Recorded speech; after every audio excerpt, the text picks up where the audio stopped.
Hey guys, today I would like to teach you how to get rid of the moisture detector notification.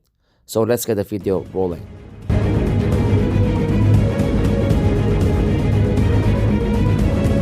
So before I teach you guys, make sure you subscribe my channel and share this video because this is very important for everyone. I'm actually teaching you guys even though if you don't have water inside your phone and your moisture detector is still on, there's a way to fix this problem. Okay, so just follow the instructions. So the instruction is basically shut off your phone and plug your phone in, and then make sure it's charging first and then turn on your phone again.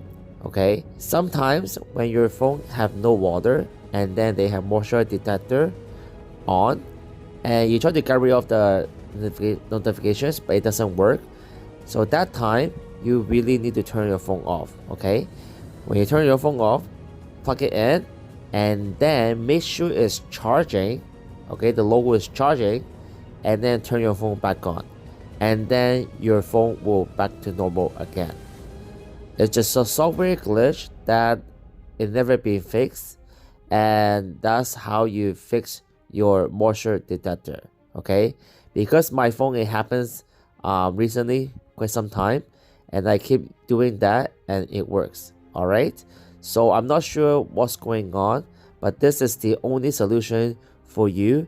If you have moisture detector notification on and you want to turn that off, you have to shut off your phone, plug it in, and make sure it's charging, and then turn it back on.